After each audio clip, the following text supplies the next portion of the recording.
Welcome back, everybody, for another deep dive. This time we're diving into a topic that's both captivating and pretty controversial, the partisan. Yeah. You sent in a ton of stuff for this one. Research articles, historical accounts, even legal documents. Looks like even a couple personal stories in there. Oh, wow. So clearly we're going for a seriously thorough understanding here. Oh, absolutely. Not just, trying to pin down who the partisan I asked, but also, I think, like, how this figure has evolved, Yeah. with the changes in warfare, technology, even, like, the very concept of who or what the enemy is. Right. And luckily, we've got our expert here to help us kind of break it all down. Well, I'm excited to dive in. This is a figure that, really has captured people's imaginations for such a long time. This idea of rebellion, resilience, challenging the norms of how wars are fought. Okay, so let's start with the basics then. What exactly sets the partisan apart? I mean, from, say, a regular soldier or even a common criminal? Yeah, that's key. Like, what are their defining characteristics? And the legal scholar, Carl Schmitt, he laid out 4 key criteria. First is irregularity. And you know those Spanish guerreros in your research? Yeah. They kind of perfectly embody this. No uniforms, blending in with civilians, using those hit-and-run tactics, disrupting the enemy's expectations, using surprise and mobility to their advantage. So not your typical battlefield confrontation then. Exactly. And that kind of leads us to the second characteristic, increased mobility. Think about where those guerreros were fighting. They had to be agile, they had to be able to strike fast and disappear back into the landscape before the enemy could react. Makes sense. But there's got to be more to it than just tactics, right? Yeah. What about their motivation? How are they different from, say, bandits who are just out to, get loot? Right, and that's where the third point comes in. Intense political commitment. This is key. This is what sets them apart. The partisan is driven by ideology, a cause, a vision, maybe for their community or nation. It's like this deep-seated belief system fueling their actions. So there's like a higher purpose there, Yeah. not just personal gain. Exactly. And then finally, we have the Tellurian character. So this is about the connection to the land, the territory that they're defending. Like the Spanish guerreros, again, they were using their knowledge of the terrain to outmaneuver Napoleon's troops. Classic example. Okay, but here's what gets really interesting for me. This Tellurian thing, right? This, like, rootedness in a specific place. How does that hold up in our world? Right.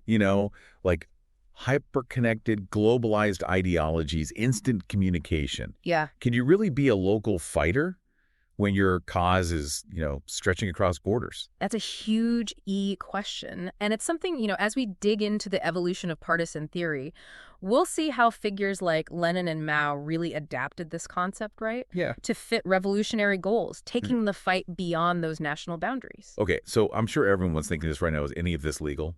Like, where do partisans actually stand when it comes to the laws of war? We're talking about fighters who operate outside the traditional rules of engagement. Yeah, it gets murky, it gets complicated. Historically, partisans were often seen as criminals, fighting outside of the established laws of war. But I'm guessing, with how warfare has changed, things have gotten a little more complicated, right? Yeah, for sure.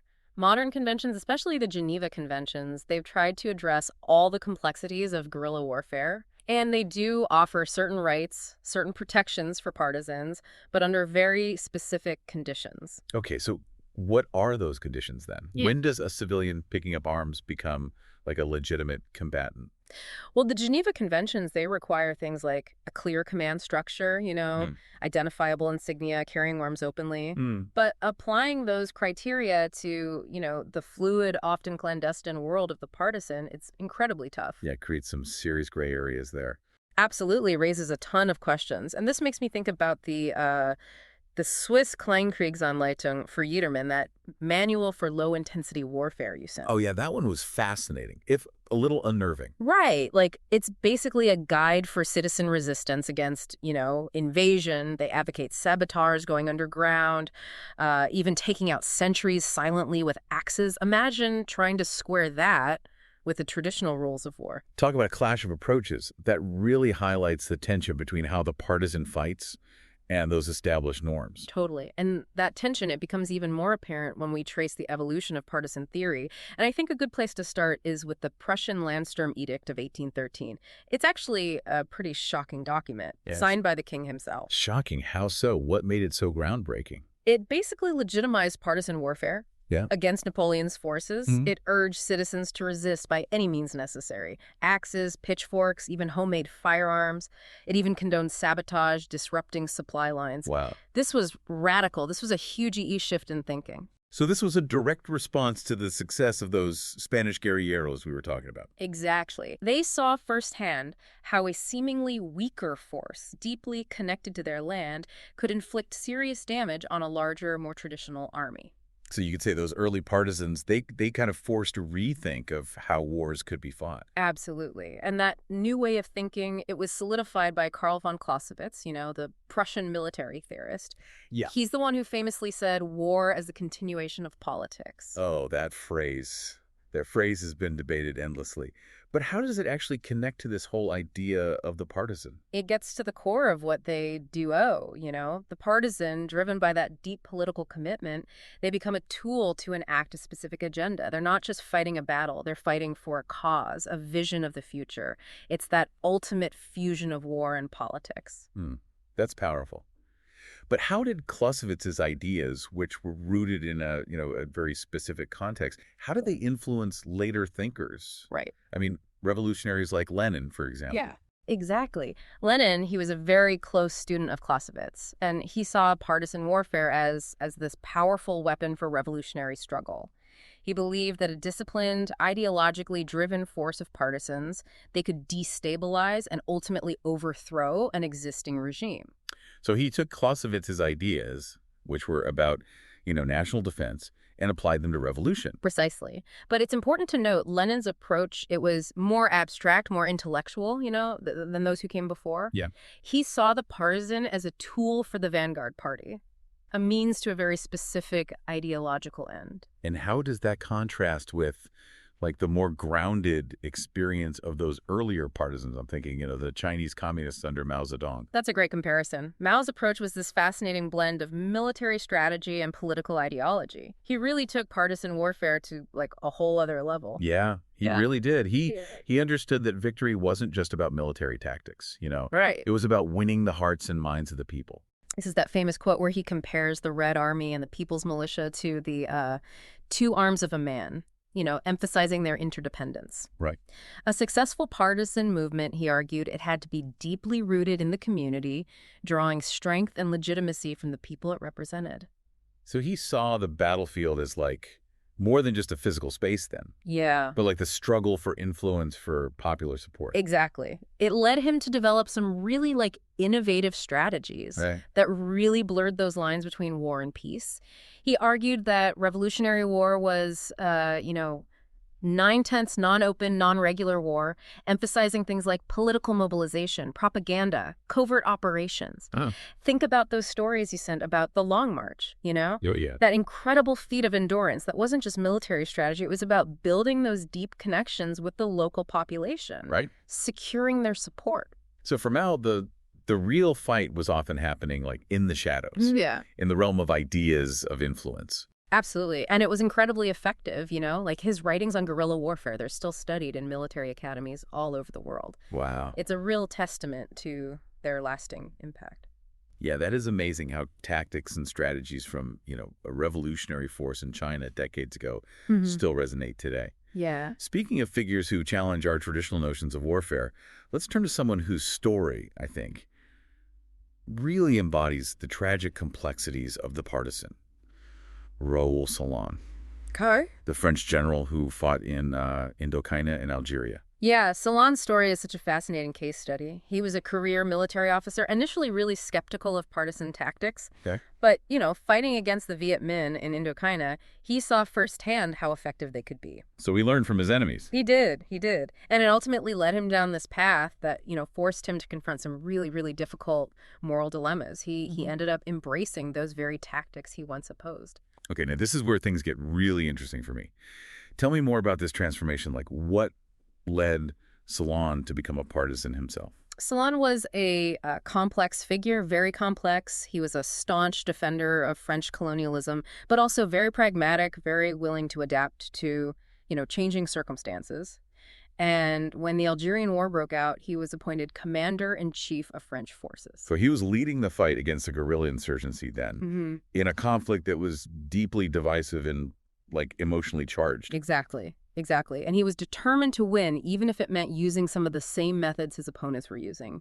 He authorized things like torture, targeted assassinations, even the displacement of entire villages, all to try to break that Algerian resistance. Those are brutal methods. Sounds like he was pushing the boundaries of acceptable conduct in warfare. He was, and it ultimately led to his downfall. In 1961, he was involved in a failed coup against the French government. He believed they were betraying the army, abandoning Algeria. So he turned against his own government. He did. He formed this clandestine organization, the OAS, the Organisation Armée Secrète, and they launched a campaign of terrorism and violence in both Algeria and France. Wow. A complete reversal of roles. Yeah. The general who fought for order, Yeah.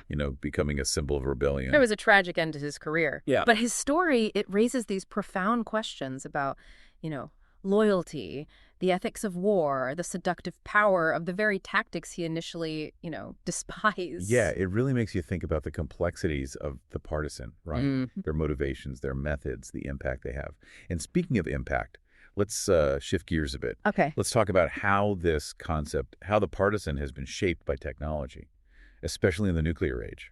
Right. That's a crucial aspect to consider, the development of nuclear weapons and, other weapons of mass destruction. It's fundamentally changed how we think about warfare. It raises these questions about the role, the relevance of the partisan in this new era. So how has technology, especially nukes, impacted how we think about them? Have they become obsolete? Or has it opened up new possibilities? It's a complicated question. On one hand, you have the sheer destructive power of nuclear weapons. Right. It almost makes traditional notions of warfare, including the partisan, seem irrelevant. This threat of global annihilation, it creates this strategic stalemate. Yeah. Where direct conflict between major powers is almost unthinkable. Right. The stakes are so high that even conventional warfare, even with partisans involved, seems almost, quaint. It's true. But then on the other hand, that very stalemate, that fear of all-out nuclear war, it might actually create no opportunities for partisan action. Okay, how so? If powerful countries are hesitant to engage in direct conflict, they might be more likely to support what are called proxy wars, Right. using irregular forces to advance their interests, without risking a full-blown confrontation. So the partisan becomes like a tool for waging conflict in the shadows, a way to exert influence without triggering, global catastrophe. Exactly. And this is where, the spatial dimension of warfare gets really interesting. Okay. We've talked about the Tellurian nature of the partisan, their connection to a specific territory. But how does that play out when technology can project power across vast distances, when drones can strike targets halfway across the world? It does make you wonder if the partisan can still be Tellurian, rooted in a specific place when the battlefield itself has become so fluid and interconnected. Right, and it raises the possibility of what some call the industrial partisan. What happens when irregular fighters have access to advanced technology, like cyber warfare capabilities, drones, even portable missile systems? Right. What does that mean for the nature of conflict? That's a chilling thought. It suggests a future where the lines between conventional and irregular warfare, they blur even further. Yeah. Where small groups could have a disproportionate impact, wreaking havoc on a global scale. It's a real game changer. And this leads us to, I think, a really central question. Who is the real enemy? In a world of shifting alliances, technological disruption, ideological extremism, how do we even define that? And how does the partisan fighting for their cause grapple with this concept? That's a profound question. It makes me think about, Carl Schmitt again. Yeah. He had some pretty intense ideas about the nature of the enemy. He did. He argued that the enemy isn't just, someone we disagree with or someone who poses a threat. It's something much deeper. So it's more than just a clash of interests or a struggle for resources. It is. Schmitt believed that the enemy is this existential concept. It's the other, Yeah. That defines our own identity, our values, our beliefs. By confronting the enemy, we define ourselves. We draw those boundaries around what matters to us. So the enemy is like a mirror almost. Yeah. Reflecting back to us who we are, what we stand for. That's a good way to put it. But Schmitt, he saw this concept as inherently dangerous. Okay. He warned against what he called absolute enmity, where the other is completely dehumanized, Right. seen as totally evil, deserving of annihilation. That's a scary thought, especially in an era with weapons that can, wipe out entire populations. It suggests that how we define the enemy can have devastating consequences. It does. It's a reminder of the ethical stakes involved in any conflict, especially, the kind of irregular warfare often waged by partisans. If we dehumanize our opponent, if we descend into that absolute enmity, we risk unleashing forces that could destroy us all. That's a really powerful and honestly disturbing insight. It brings us back to Salon's story, doesn't it? Yeah, Here's a man who devoted his life to defending his country, but ultimately fought against his own government. right. How did he reconcile that with his sense of loyalty, of patriotism? I think that's the tragedy of it, right? He initially saw those Algerian partisans as the enemy, a threat to French sovereignty. But as the conflict dragged on, he witnessed what he saw as his government's weakness, their betrayal, and his definition of the enemy, it shifted. He came to believe that the real threat wasn't the Algerian rebels, but the French politicians who were negotiating with them. So his own government became a more dangerous enemy than the foreign fighters he was supposed to be defeating. It's a chilling example of how that concept of the enemy can change, how the lines can blur, how loyalties can be tested.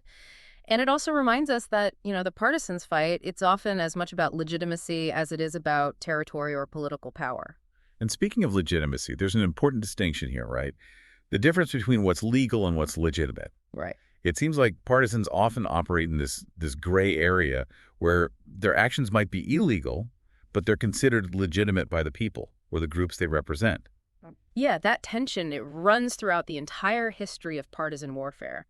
The partisan, by definition, they challenge the existing order. They often operate outside of legal frameworks, relying on the support, the justification of those who share their cause. So they derive their legitimacy from the people, from the community or group they represent. Exactly. Their actions might be condemned by authorities, but they're seen as, heroic acts of resistance by their supporters.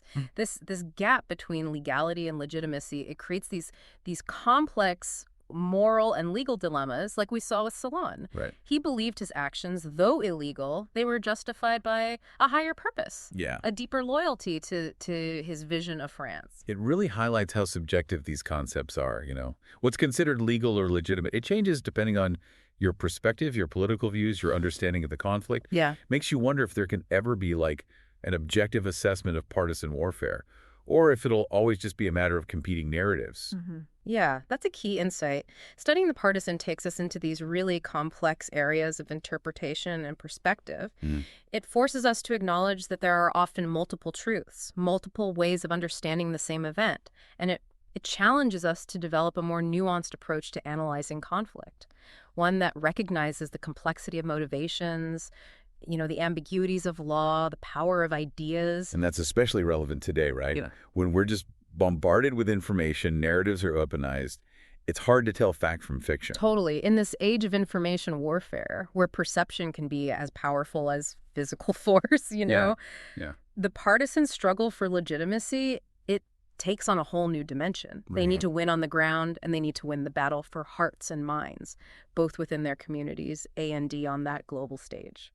And that brings us back to technology, doesn't it? How has technology, especially social media and the internet, how has that impacted their ability to spread their message, gain support, shape the narrative? That's fascinating, On one hand, technology has given partisans incredible tools for communication, for propaganda. Right. They can bypass traditional media. They can reach global audiences through social media, online networks.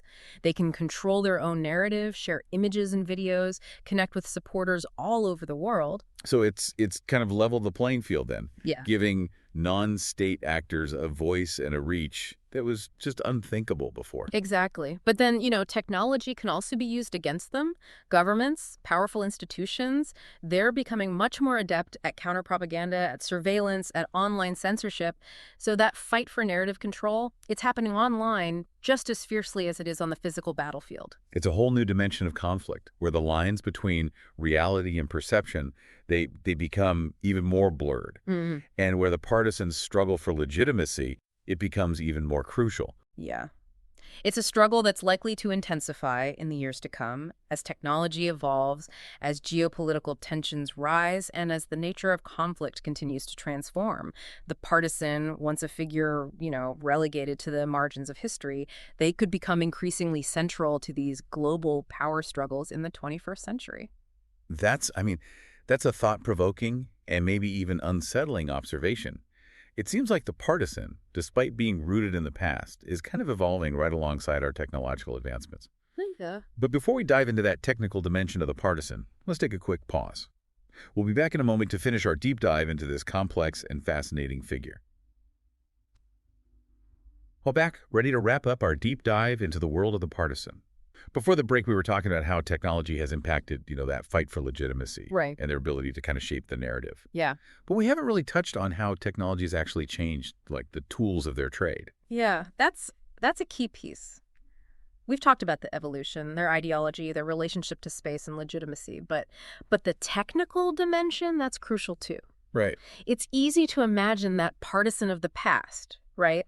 Armed with whatever they could scrounge up, relying on their knowledge of the terrain and support from the locals. But how do they adapt in today's world Right. with high-tech weapons and digital communication? Yeah, I mean, do they even need to be Tellurian anymore, like connected to a specific territory, when the nature of conflict is so globalized? That's the paradox, isn't it? Yeah. On one hand, you have those traditional strengths of the partisan, right? Yeah. Their mobility, blending in, their reliance on those kind of low-tech tactics. Right. It might seem almost outdated when you think about modern military technology. Yeah. I mean, imagine a drone strike on a hidden camp or sophisticated surveillance systems tracking their every move. It's like bringing a knife to a gunfight, right? Like, does the traditional partisan even stand a chance? It raises questions about the effectiveness of those old methods, for sure. But then on the other hand, technology also offers new opportunities for resourceful partisans. Okay. Think about how easy it is to access information online, bomb-making manuals, urban warfare tactics, strategies for disrupting infrastructure.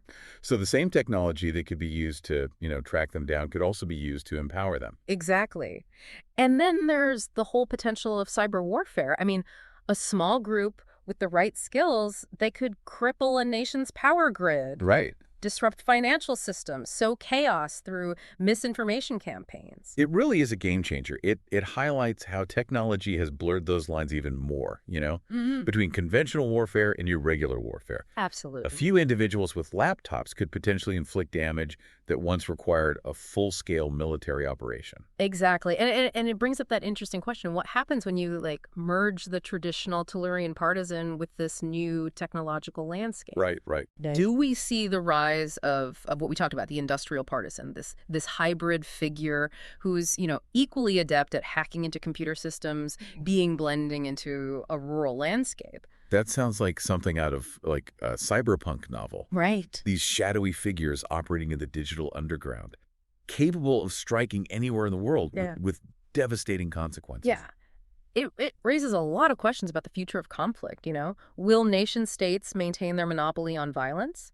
Or will non-state actors empowered by technology play a more prominent role? Will future battlefields be fought as much in the digital realm as on, physical terrain? These are huge questions, and it makes me realize that the concept of the partisan, it's not obsolete at all. No? It's evolving, it's adapting, and maybe it's even becoming more relevant in our interconnected, technologically driven world. That's a key takeaway from our deep dive, I think. The partisan is more than just a historical figure or a military tactic. They challenge those traditional ideas about power. They can disrupt the established order, reshape how we think about conflict. And in a world facing such unprecedented challenges, right? Climate change, technological disruption, political polarization. Understanding the dynamics of partisan warfare, I think it might be more important than ever. So what does all this mean for us? What can we as individuals, just trying to make sense of this increasingly complex world, what can we take away from this exploration of the partisan? I think the most important lesson is awareness. Being aware of that changing nature of conflict, recognizing the power of ideas, of narratives, and being wary of, those simplistic definitions of good and evil, us and them. Mm. The world is becoming more complex, and the challenges we face, they demand nuanced thinking, critical analysis, and a willingness to engage with diverse perspectives. It's a call to be more engaged, more informed, more thoughtful about the forces that are shaping our world.